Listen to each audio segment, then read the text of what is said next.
नमस्कार साथियों, मैं अनिल दादिज, assistant professor in zoology S K government girls college Sikar.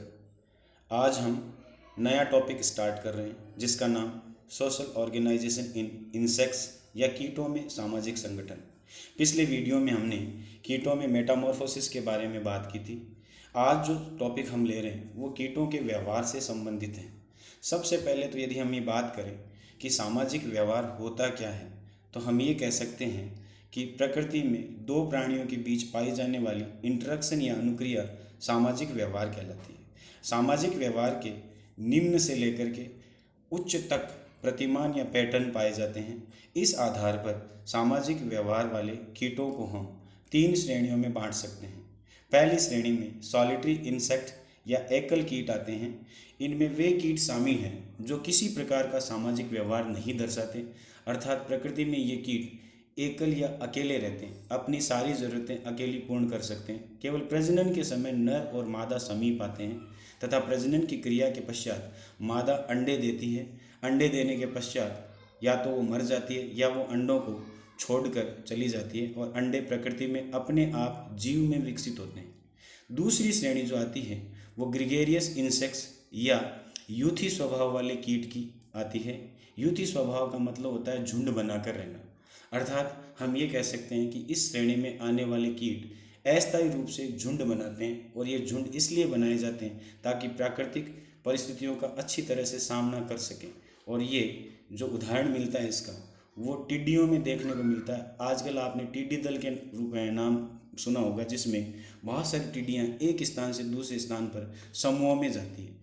जैसे ही उद्देश्य पूर्ण होता है, समूह के सदस्य एक दूसरे से अलग हो जाते हैं, अर्थात वो परमानेंट रूप से, अस्थायी रूप से साथ साथ नहीं रहते हैं। तीसरी श्रेणी जो विकसित श्रेणी मानी जाती है वो सोशल इंसेक्ट्स की श्रेणी होती है या सामाजिक कीटों की श्रेणी होती है। इसके अंदर बहुत सारे कीट स्थायी रूप से कॉलोनी या घोंसला बनाकर एक साथ रहते हैं तथा एक दूसरे का परस्पर सहयोग करते हैं और अपना जीवन व्यतीत करते हैं। यहाँ पे सभी कीट अपनी अपनी जिम्मेदारी का निर्वहन करते हैं और ये जिम्मेदारियाँ अलग अलग रूप से बांटी जाती है, जो प्रजनन, घोंसले की देखभाल, शिशुओं की देखभाल, भोजन इकट्ठा करना, सुरक्षा आदि से संबंधित होती है। इसका सबसे अच्छा उदाहरण जो माना जाता है वो मधुमक्खियाँ, चिंटियाँ, दीमक आदि हैं।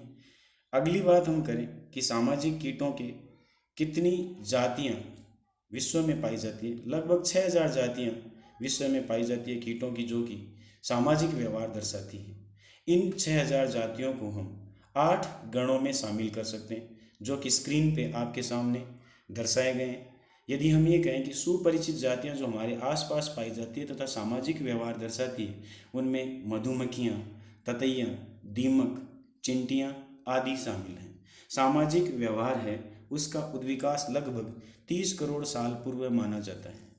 आगे हम बात करें कि सामाजिक कीट जो होते हैं वो कुछ लक्षण दर्शाते हैं या उनके जो कैरेक्टरिस्टिक्स होते हैं वो कौन कौन से होते हैं।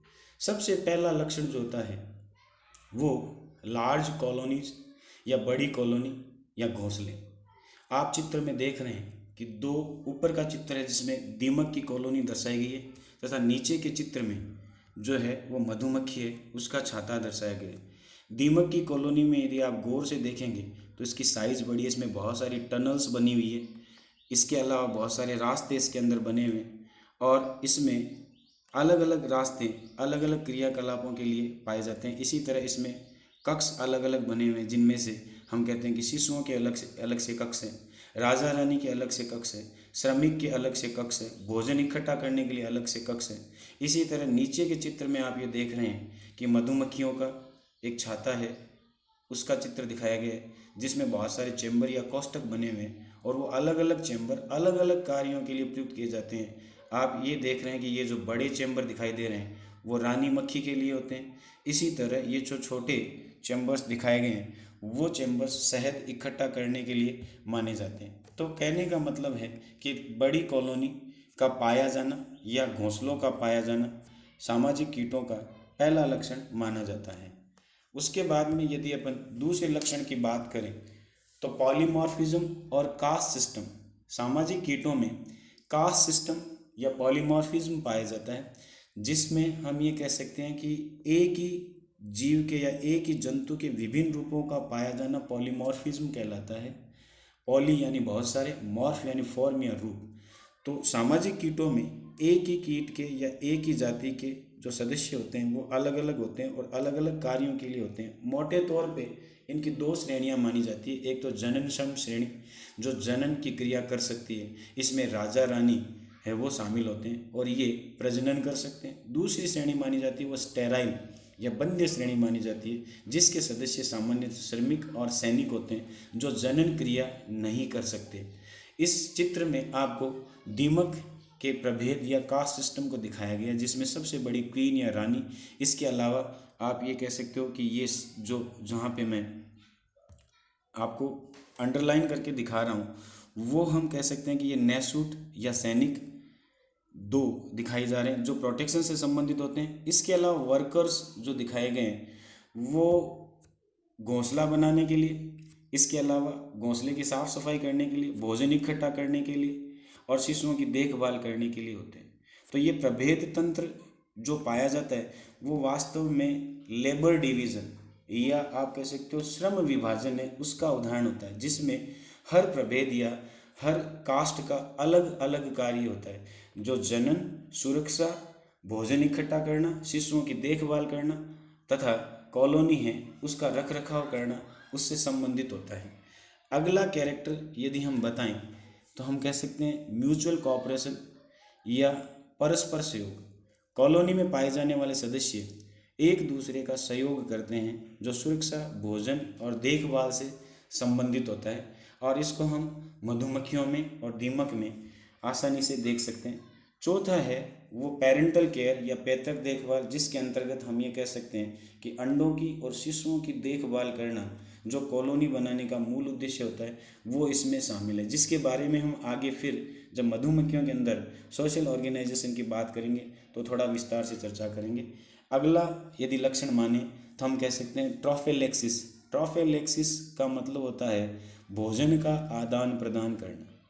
समूह के सदस्य आपस में भोजन का आदान प्रदान करते हैं। यदि कोई एक चिंटी भोजन ढूंढ के लाती है तो वो भोजन का कुछ अंश दूसरी चिंटी को भी देती है। इसी तरह दूसरी चिंटी जब भोजन ढूंढ के लाती है तो वो अपने भोजन का अंश पहली चिंटी को भी देती है। इसी तरह हम ये कह सकते हैं कि जो वयस्क सदस्य भोजन ढूंढ के लाते हैं वो शिशुओं को खिलाते हैं, और मुख से मुख ये भोजन आदान प्रदान ट्रोफिलैक्सिस कहलाता है।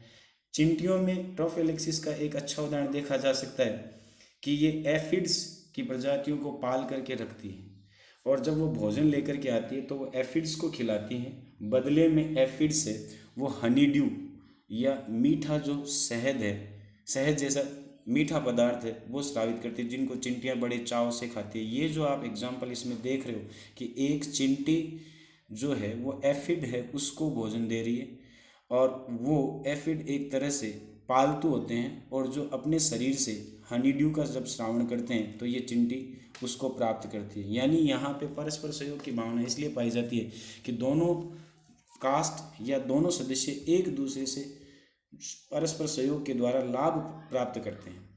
अगला यदि अपन कैरेक्टर बताएं तो हम कह सकते हैं स्वार्मिंग। स्वार्मिंग या वृंदन ये घटना तब होती है जब कॉलोनी के अंदर भीड़ भाड़ बढ़ जाती है या ओवर क्राउडिंग हो जाती है, यानी अपन कहेंगे कॉलोनी के सदस्य उनकी संख्या बढ़ जाती है। तो ऐसी स्थिति में वहाँ पे वयस्क मादा या रानी जो होती है वो अपने कुछ सदस्यों को लेकर के उस घोंसले से निकल जाती है, और वो सदस्य उड़कर या चलकर उस रानी के साथ साथ जाते हैं, और उसी दौरान रानी के साथ नर साथी है उसके द्वारा स्पर्म डोनेट किए जाते हैं या प्रजनन की क्रिया की जाती है। और इसलिए इस प्रकार की घटना को हम नॉप्चुअल या वैवाहिक जो यात्रा है उसके नाम से भी इसको जाना जाता है। मधुमक्खियों में स्वार्मिंग हम देख सकते हैं कि जब मधुमक्खियाँ एक साथ झुंड में उड़ती है, हम आम भाषा में कहते हैं कि मधुमक्खियाँ छिड़ गई है, तो वो एक स्थान से दूसरे स्थान पे जब जाती है तो ये स्वार्मिंग का अच्छा एग्जाम्पल है। और स्वार्मिंग इसलिए पाई जाती है ताकि ओवर क्राउडिंग है उसको कम किया जा सके। उसके बाद में अगला कैरेक्टर यदि अपन बताएं तो जो सोशल इंसेक्ट्स होते हैं उनके अंदर प्रोटेक्टिव डिवाइसेज पाए जाते हैं, सुरक्षात्मक उपकरण पाए जाते हैं जो सुरक्षा के लिए काम में लिए जाते हैं। जैसे मधुमक्खियाँ डंक मारती है और डंक के द्वारा जो शत्रु है उनको भगाने का काम करती है। ऊपर के डायग्राम में या ऊपर के चित्र में आप ये देख रहे हैं कि ये मधुमक्खी है, उसके अंदर पाया जाने वाला दंशन उपकरण या स्टिंगिंग अपरेटस है, जिसके अंदर एक दंश या डंक निकला हुआ है। और ये सामान्यतः वर्कर्स और रानी दोनों के अंदर पाया जाने वाला अंतिम एब्डोमिनल या अंतिम उदरीय खंड है उसका भाग होता है। जब कोई वर्कर किसी को डंक मारती है तो उसका जो अंतिम उदरीय खंड है वो टूट करके अलग हो जाता है, और ऐसी स्थिति में सामान्यतः वो वर्कर या वो मक्खी मर जाती है, क्योंकि उसका कोई पार्ट है वो टूट करके अलग हो जाता है। नीचे के चित्र में आप ये देख रहे हैं कि ये जो नुकीली संरचनाएं बनी हुई है सिर वाले भाग में आगे की तरफ, इनको हम मैंडिबल कहते हैं। ये मैंडिबल नुकीले होते हैं। दीमकों और चिंटियों के अंदर ये मैंडिबल्स पाए जाते हैं, जिसके द्वारा ये अपनी कॉलोनी की सुरक्षा करते हैं। इसी तरह आप ये देख रहे हैं कि रोस्ट्रम या तुंड, जो नुकीली संरचना जो नेसूट्स दीमक के होते हैं उनमें पाई जाती है, इसके द्वारा वो चिपचिपा और गंधकारी तरल स्रावित करते हैं, जिससे शत्रु दूर भाग जाते हैं। तो इस तरह से बहुत सारे प्रोटेक्टिव डिवाइस इनके अंदर पाए जाते हैं, जिनके द्वारा वो अपनी कॉलोनी की सुरक्षा करते हैं। अगला जो कैरेक्टर है वो कम्युनिकेशन, जो सबसे बड़ी ज़रूरत होता है कि एक निवय के अंदर बहुत सारे सदस्य रहते हैं, तो वो सदस्य एक दूसरे से कैसे बातचीत करते हैं, तो उसके लिए टच या स्पर्श का सहारा लेते हैं, गंध का सहारा लेते हैं। इसके अलावा कुछ एक्टिविटीज़ करते हैं, जैसे मधुमक्खियों के अंदर हम ये कहते हैं कि नृत्य या डांस की घटना पाई जाती है, जिसके द्वारा वो अपने सजातीय साथियों के साथ कम्युनिकेट करके अपने छत्ते की स्थिति या छत्ते से भोजन की स्थिति है उसका पता लगाती है या उसके बारे में बताती है। इसी तरह दीमक के जो सदस्य हैं या दीमक की कॉलोनी के जो सदस्य हैं वो रासायनिक पदार्थ या फिरोमोन, जिन्हें एक्टो हार्मोन कहते हैं, उनका श्रावण करके कम्युनिकेशन करते हैं। चिंटियां जब कोई भोजन ढूंढ के लाती है तो भोजन का कुछ अंश अपने सजातीय साथी को दे देती है, जिससे वो भोजन की गंध को पहचान लेती है। तथा इसी तरह वो जब भोजन ढूंढ के लाती है तो फिरोमोन्स जो उनके उदरीय भाग से स्रावित होता है उसके द्वारा रास्ता बन जाता है, और दूसरी चिंटी उसी रास्ते से होते हुए भोजन के स्रोत तक पहुंच जाती है। तो ये कम्युनिकेशन की घटना कॉलोनी के अंदर इंटीग्रेशन या समायोजन या अखंडता बनाए रखने में महत्वपूर्ण होती है, जिसके लिए अलग अलग स्थितियाँ या अलग अलग उपकरण इनके अंदर पाए जाते हैं या अलग अलग विधियाँ इनके अंदर पाई जाती है, जिसके कारण एक कॉलोनी है उसके अंदर संतुलन बना रहता है। तो इस तरह से साथियों अपन ने इस टॉपिक के अंदर सामाजिक संगठन में पाए जाने वाले जो लक्षण हैं या कैरेक्टरिस्टिक्स हैं उनके बारे में बात की है। अगले टॉपिक के अंदर हम जो सामाजिक कीट हैं उन कीटों के कुछ एग्जाम्पल लेकर के बात करेंगे, जिसमें से टर्माइट या दीमक शामिल है। इसके अलावा मधुमक्खियाँ वो शामिल हैं। मधुमक्खियों के अंदर सामाजिक संगठन के साथ साथ उनके व्यवहार के बारे में भी अपन बात करेंगे। उम्मीद है आज का ये टॉपिक आप लोगों के सिलेबस में तो है ही, साथ ही आपके कॉम्पिटिटिव एग्जामिनेशन जो होते हैं उनके अंदर भी ये टॉपिक आपके लिए उपयोगी होगा। यदि आपको अच्छा लगा और रेगुलर ये टॉपिक मिलते रहें आपको, तो इसके लिए आप मेरे चैनल को सब्सक्राइब करें, और निश्चित रूप से ये चीज़ मुझे आगे और अच्छे टॉपिक डालने के लिए प्रेरित करेगी। आज के लिए इतना ही, धन्यवाद।